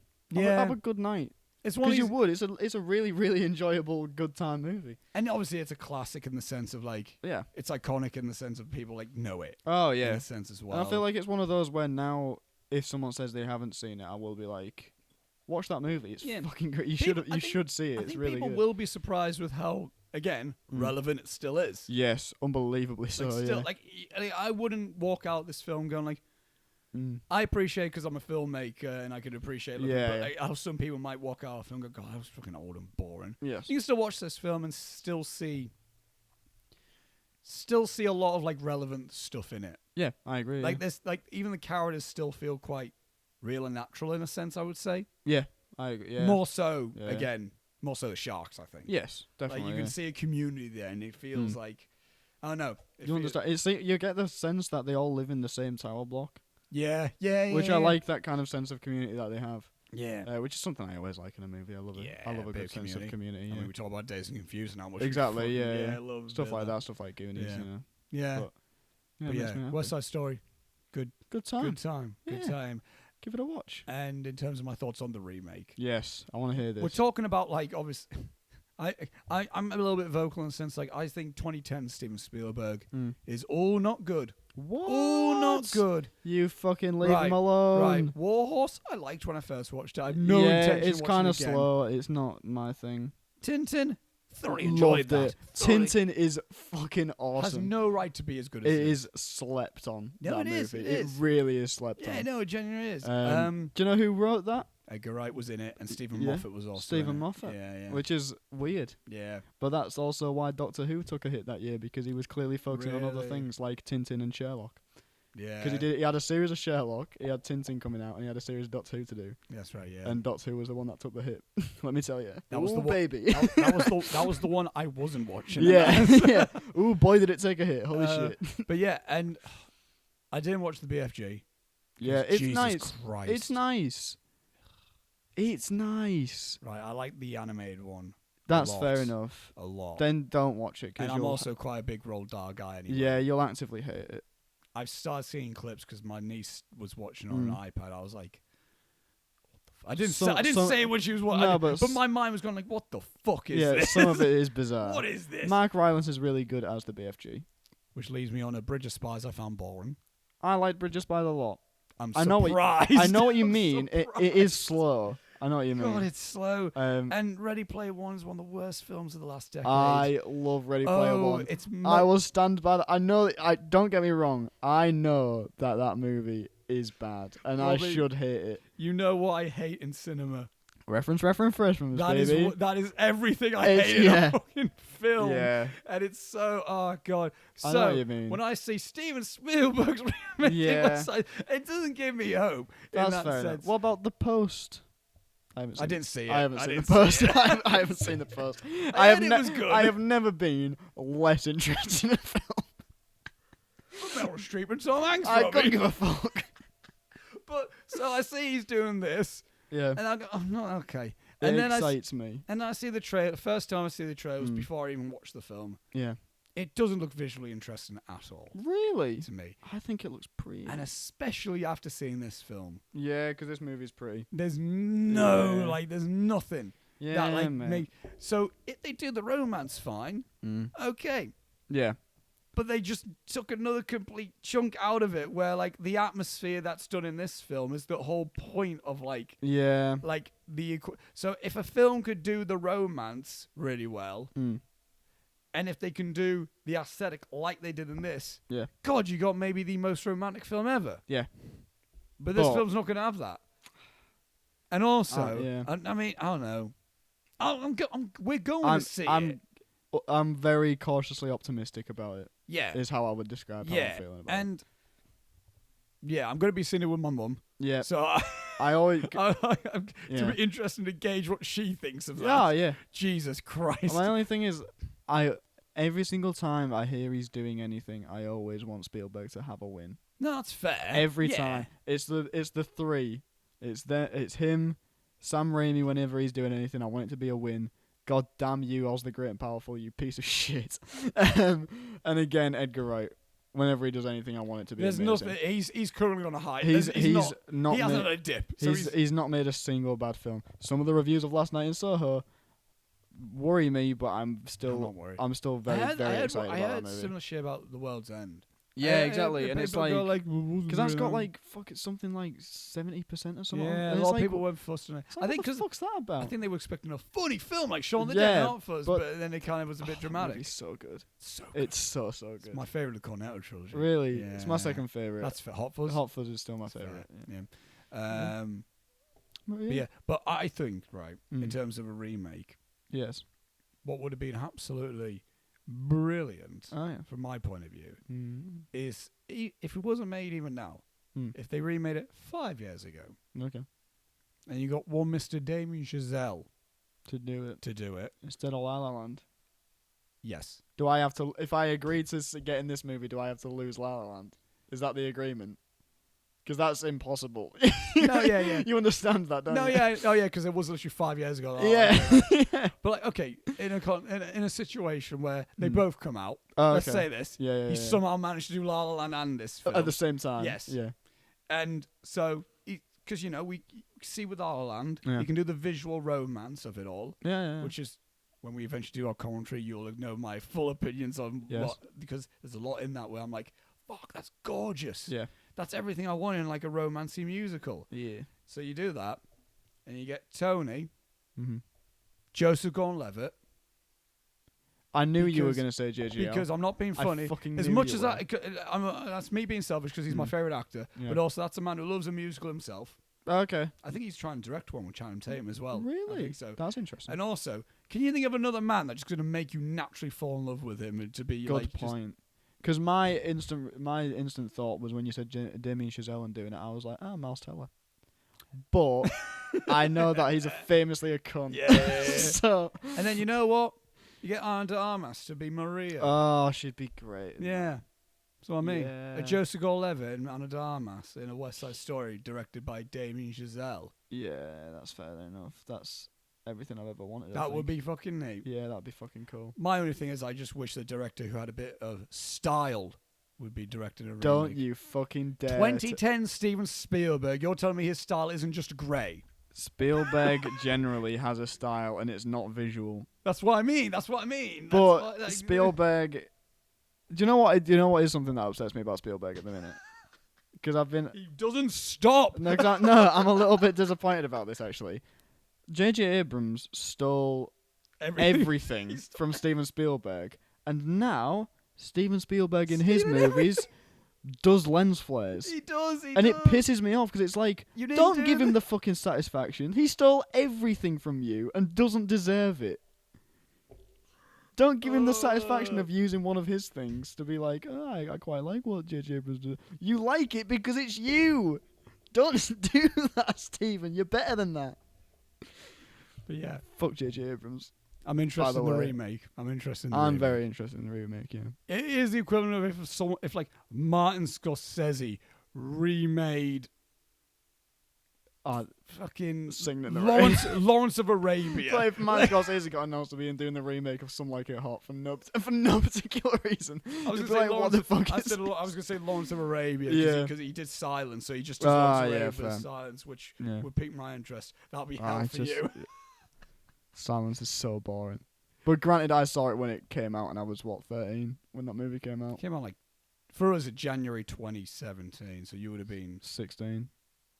You were 15 when the film came out. If you went to the cinema to see you would have been 15 when it came out. Fucking blows. That would not have been a 15-year-old. Fucking blows, dude. Yeah. But I'm not sure if the remake of West Side Story is going to be 2.5 hours. I think it will be. I would genuinely... Or will it be backwards logic like in the remake of Lion King? I'd throw money at it being 3 hours. But still the exact same film? No, because I think he's adding shit in. I think he will. We'll see. Yeah. But I'm going to have to bring us swiftly onto the intermission section. Intermission section, holy shit. Which is going to be a little bit bullshit, but also a bit of bullshit. But also... Business. As we briefly discussed. Let's talk business. Let's talk business. Business. What did I hear? I think there was I can't remember. I think there was it was on a Cole Hog Wrestling podcast where they said someone's nickname should be the Business. I forgot who they said it would be. That's fantastic. It was a guy called Big Damo. Oh, brilliant! It was like the Business, Big Damo. But sounds like a weird uncle. It does. Well, he was Killian Dane in WWE. Okay. But he was. But before he went there, he was the Beast of Belfast, Big Damo. Oh, brilliant! Because he's a big fucking hairy Irishman. Oh, good. Good on who him. In the English scene, he's huge, and I've seen him live a few times. And I've sat there in a warehouse in Newcastle with this big hairy ass Irishman walking by. I'm like, fuck, that guy's huge. But then you put him in WWE, he goes, he's not even the tallest one there. Really? Because everything, he's big, but it's like. There's people I think like John Moxley was taller than him or something like that. So it's but anyway.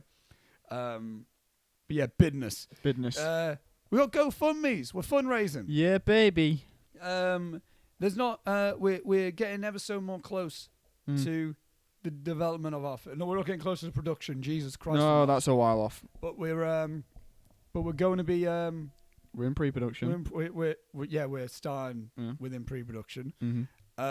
Again, you can follow us on each other individually on Instagram. Yeah, because I'll be posting stuff on. I will be as well. Yeah. Behind the scenes stuff, and on my Instagram, you can see I did a little bit of I tried to do a little bit of a pitch to everyone. Fund me, GoFundMe. You did indeed. You can see that it gives you an overall feel of it. Mm-hmm. I appreciate any donations, but also if you can't, give it a share. Yeah, just give it a share. It's fine. Yeah, get the word out. Yeah, basically. For the film. Same thing with this one's. Yes. Mine. Again, I'm going to be making an Instagram account for it, I think. I'm not sure if I should. For the film. I'm not sure if I should. Because I'll be posting updates on my own Instagram anyway. Costume designs and concept art. I guess because your Instagram isn't purely professional though, I guess as well. No, it's not at all. So it's there'll be updates on Instagram. You'll figure out where to find it from my page. I imagine I'll do the first one on my page saying, go to this page for updates on the film. Anyone who has donated, so just so people who have put money towards it can see what's going on. Yeah.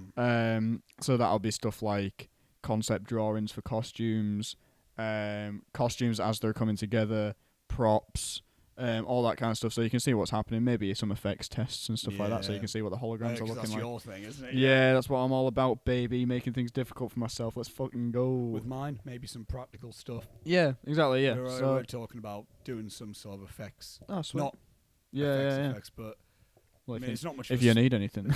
I mean, it's not. This isn't a spoiler, but I mean, it's a haunted house type of flick. Yeah. There's going to be books falling off, and my cinematographer Reese and I have been talking about we can maybe actually show that. Yeah, that'd be fucking sick. We've already talked about like how we could do that. Invisible string. Just have like 3 people set up in sections with like. Well, our plan was going to be because it would be like in the hallway, so like the books would kind of be our focus with the main character in focus in front, on, and then we just hear a. And there's a doorway that you wouldn't be able to see, where it would be opposite the book. So we think, and if it's our focus, we can have like wire or something and just. That's cool. Do it. Yeah. But that'll be. We'll see how that works. Yeah. But that's what the next few months are going. That's what the next month's going to be. Yeah, the bit that we're doing at the minute is a module called Research and Prep, where it's researching and preparing for your films for production and stuff. So we've got a location that we're looking at tonight, aren't we? Yes, which is good. We are genuinely going on location scout. Yeah, we're not just going to a bar. We have scenes in our films that take place in bars, so we're gonna go scout out this bar. We have the same producer as well, so that's why we have the same producer, which is why we're both going, because we're gonna be hitting up Seton Carew. Seton Carew, baby. It's gonna be good. I'm excited because I'm happy with my script. I need to make a few more changes still. Oh, I need to change mine. Oh, do you? Oh, yes, you do. God, yeah, Christ. That would be said after the film. I was going to say, I don't think we're allowed to talk about stuff like that. But no, we're not, no. But yeah, it's going to be cool, man. I'm excited. I'm doing it's a sci-fi coming-of-age romance. Yeah. Should I do, what can I even say? I don't even know how to tell it. You go to the GoFundMe to figure it. Yeah, it's a. If you want the general gist, it's a classic story of boy meets girl, except the boy is an alien military tactician and the girl is alien assassin sent to kill him. That's my favorite way how you describe that film. Yeah. So if you want a general breakdown of the actual plot and everything, it's all there on the GoFundMe page. And my description of it is literally just, it's an Oscar W. Fisher ghost story. Yeah. So wanky horror. That's the one, baby. What more do you want? Unintentional wanky. Yeah, there you go. By unintentional wanky, as in I unintentionally make wanky things. Yeah. Which I've been told, because I mentioned this to someone at one point. I was like, when I was trying to tell this said person, the stuff that I make, and I was like, I end up finding that my films are accidentally pretentious. Yeah. And accidentally, I just make films and they're really accidentally pretentious. Yeah. To which this then person then went, yeah, but I mean, like, I kind of has to be that sometimes, I guess. I went like, thank you. Thank you. I also want to say this person also was an artist in that respect, so it wasn't just a rando that I was talking about who was thinking they know what they're on about.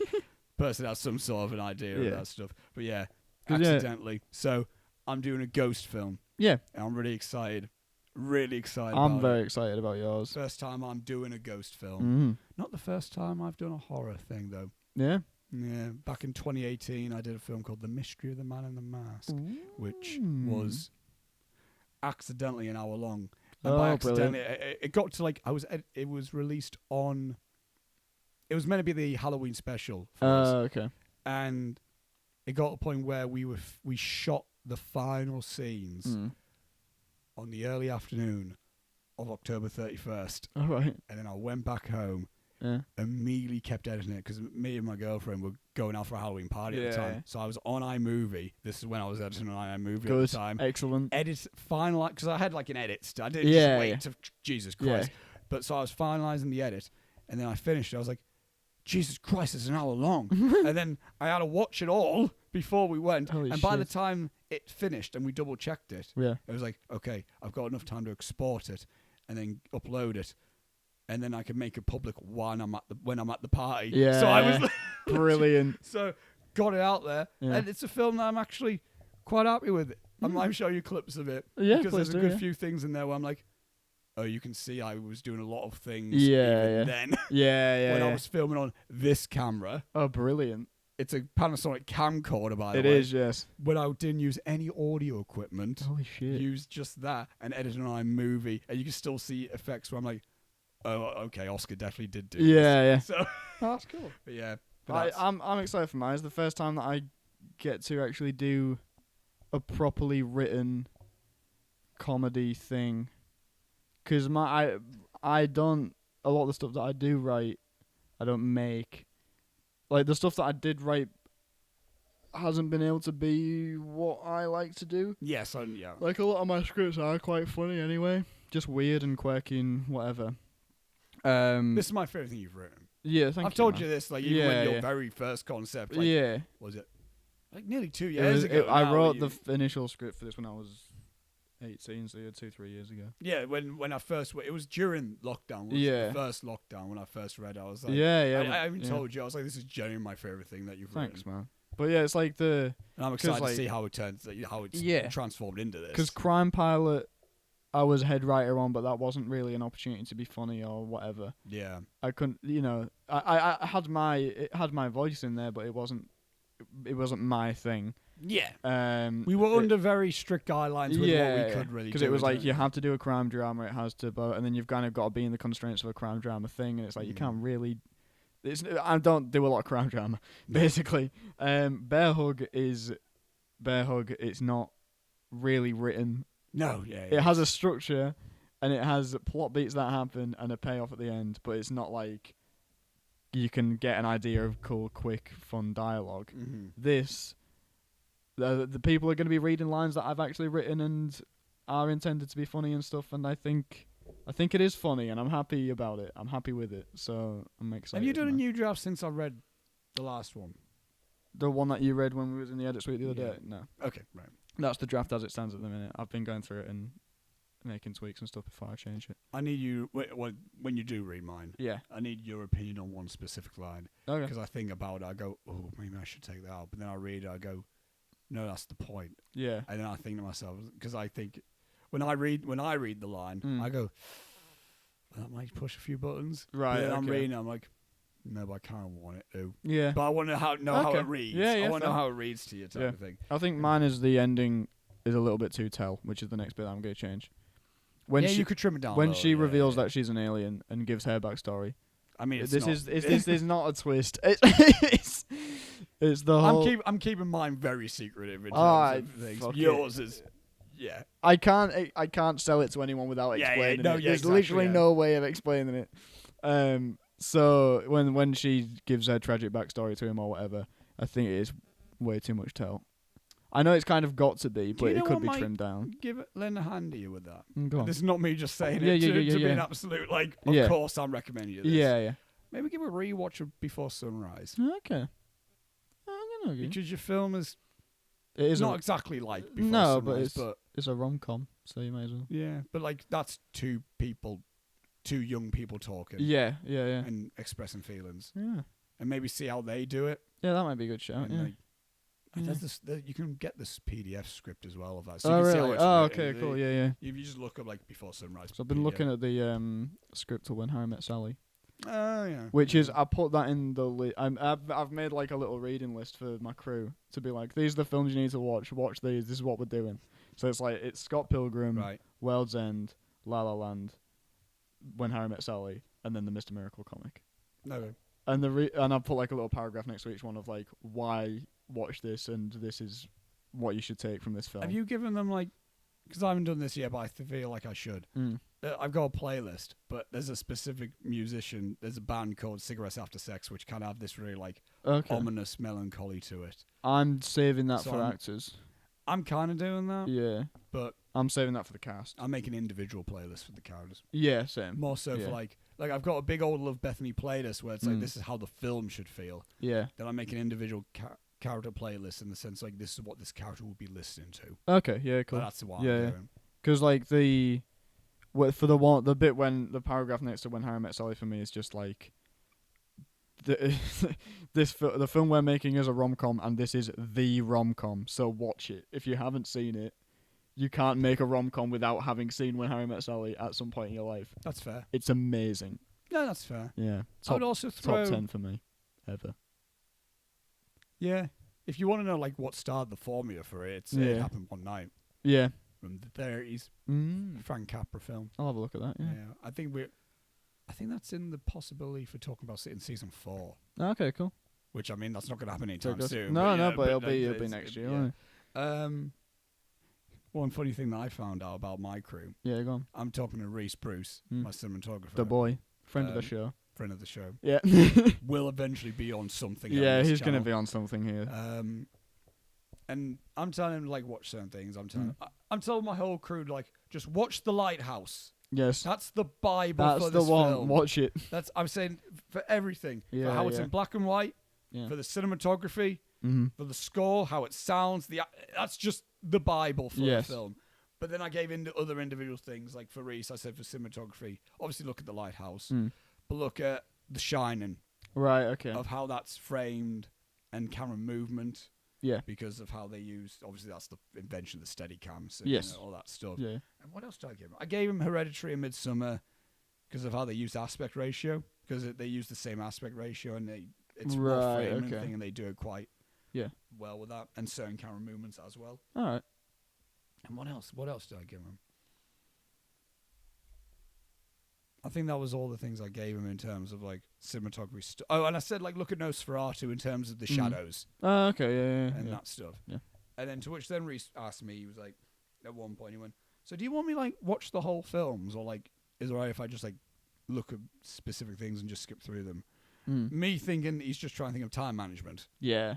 More so like, do I have to watch like all these films? And I go like, I mean, you can skip. Like look at things, but I mean, I would at least recommend watching The Shining in full. Yeah. Because that you almost need to see how that film's like paced within. Yes, definitely. The shots and everything. Yeah. To which then Reese then replied to me, "Oh, it's just like I'm a bit of a pussy." And I went, "What do you mean?" And I went, Are you scared of horror?" He went, "Yeah, I am a bit." Oh, Reese. So Reese. which I'm like, hang on, what? Like, how so? Is it? What do you mean? The Shining isn't scary. No, to which that's what I said to him. Well, it's not. The Shining isn't that. Is no, it it's actually not. He went, and then he said it's like the psychological things that kind of like fuck. Okay. And he said, and he can't do with possession and stuff. And I went, so would you not watch The Exorcist? And to which I quote, he went, "Fuck that." Which The Exorcist I watched not long ago for the second time. Yeah. Solid flick that. Yeah. I haven't seen it. Haven't you watched The Exorcist? I've never seen it. Good film. I know I should watch it, but I just never have. No, did I have that in mind for it? I don't think I had that in mind for an intermission. No. Okay. But that's I'll get around to it at some point. That's not like let's watch a fun horror film. That's a drama horror film. Oh, okay, yeah. Yeah. It's also part of my dissertation argument in the sense like, does this class as post horror? Oh, okay, cool. Because although I would say no, it doesn't. Because there is a lot more. I'm not getting. Yeah, there is a lot of but also I'm kind of glad that because in my head I'm also might just ask Reese. I'm like, what would unnerve you, Reese? Yeah. Because I think because I think even James Wan has said like at times where he's a bit of a bitch. Yeah. I think James Wan said, "No, I'm a scaredy cat a good few times." Yeah. And he's directed like. Yeah. He's like The Conjuring shit. It's Conjuring, Insidious. Yeah. Malignant. Yeah. Go see Malignant still if it's still on cinema. Still haven't seen it. I need to. It's a fun time at the cinema. Yeah. But yeah. There you go. That was the intermission section. Yes. Of the intermission. Time we on. We're scraping it. Yeah. So let's move in to negative Letterboxd reviews. Woo! If you're new to this podcast, this is a segment where we go to the film social media, Letterboxd, and we go through the negative reviews on the site for the film that we just talked about. We talked about West Side Story. Yes. Let's look at some of the negative ones. So I haven't looked at any of the reviews. I have a prediction this might be a good one. Okay. I don't know why. I just feel like the film might just offer for some... Yeah, just off chance. Yeah. Like I had a feeling last week, probably nothing. No. Even Dazed and Confused, probably nothing. This one? I have a bit of a feeling we might get a cracker. Yeah. Half a star. A masterclass in using brown face. Oh, that is right. It did happen. They darkened Natalie Wood. Yeah, they did. Yeah, they did. Yeah, they did. They even darkened Anita, who's actually Puerto Rican. Yeah, they did. Yeah. It's not. No. That's not a fun one. No. That's a horrible one. Oh, no, I'm not reading that. There we go. It's in Spanish. Oh, so no. I see. Half a star, no. boring. Come We on. get one every week, man. Yeah, Every week like, there's someone that's no, sucks. Yeah. Shit. Shut up, man. Get inventive. Half a star. This movie felt like a hate crime. Fair enough. Yeah. Half a star. I hated every finger snapping second of this. I'd rather spend 2.5 hours staring at a wall. I like the every finger snapping second. I like that. Yeah, that's a good phrase. Half a star. This movie called me a dirty Puerto Rican. Also, we'll never forgive the writers for having Maria cry for the white man that killed her brother. Please. I agree. Yeah, good. Yeah, fair enough. Oh, that's in Hindu, I believe. I can't even Oh, tell. Christ. Hello. Half a star. White people painting themselves to play Puerto Ricans and then continue to say slurs makes me want to vomit. Yep. Fair. Yeah, fair. That's fair enough. Final one. Yes. Half a star. 2 hours 30 minutes. Nope, I can't do this. I expected more with all the fuss I always heard. I'm still looking forward to In the Heights though. This was before that. Unlucky, mate. Yeah. Unlucky to that person. I liked it. What did hang on, I want to know kind of what they if there's. Oh yeah, let's see if there's a review of In the Heights. This could bring this whole trivia section back around. Not trivia, letterbox section. In the Heights. When did that come out? It was like May, wasn't it? Yeah. Oh, I need to go a bit further. That's August. But this person wants a lot of movie, July. doesn't he? Yeah, there's loads. June, May. Okay. In the Heights. Not in that one. Was it? In the Heights. No. Don't think this person saw it. Did they not see it? But they were so excited about it. Did you search it in the July? I'm gonna see when this movie came out. I'm gonna keep searching for it. Hang on. Yeah. I believe it was May. Or was it March? Did it come out earlier for America? It came out in June. 10th of June. Oh, found it. Got it? Oh, 2.5 stars. Yeah, it sucks. Abuela Claudia, my favorite character. The songs were so catchy, but also very Lin-Manuel like. My girl Stephanie, you did amazing. Stephanie who? I don't know. Hang on. Give me a goddamn second. Because I'll be the judge of this. Was that There's the one that's in Brooklyn Nine-Nine. She was good in that. Okay. There you go. We got a little arc with that. Yeah, well done, everyone. That was negative Letterboxd reviews. Woo! West Side Story. No, oh. It didn't. It wasn't. Not as exciting as we thought. Just thought a lot of pointing out that the movie's racist. Yeah, which, it only occurred to me. I was like, oh, okay, this is going to be a fun one. Yeah, no. But yeah, that was our. That was the doorbell. That's not involving us. Hello, doorbell. No, it's fine. I've got parents. Come in. So they can come in. It's Reese Bruce. Oh, way! Friend of the show. Imagine that'd be so we good. just brought him in. He goes, wow. Oh, it made me so happy. I don't think anyone knows what wow. Wow. He looks like Waluigi. So we call it. We say wow. So next week, Robbie, is technically the season 3 finale. Oh, I'm so excited about it. Even though we've got another episode the week after that. Yep. But next week, the category Robbie chose was Harrison Ford. I love him so much. Robbie was like, it was the Robert De Niro one you were terrified at first. I was a little bit nervous about this also. What did you think? Because I thought you were going to...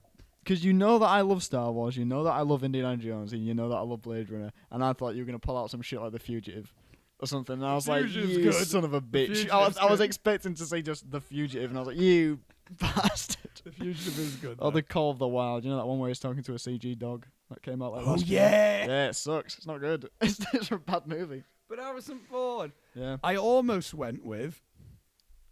Did you go with Raiders? I almost was going to say... American Graffiti, a great movie. Almost, that I haven't seen yet. Oh, it's very good. That would have been a twist, wouldn't it? But I thought, well, we're doing Days Confused. Yeah. Let's spice it up a little bit. What's a good season finale? Yeah. That's why I like trying. What's a good season finale? Next week, we are not talking about Raiders. We are not talking about Star Wars.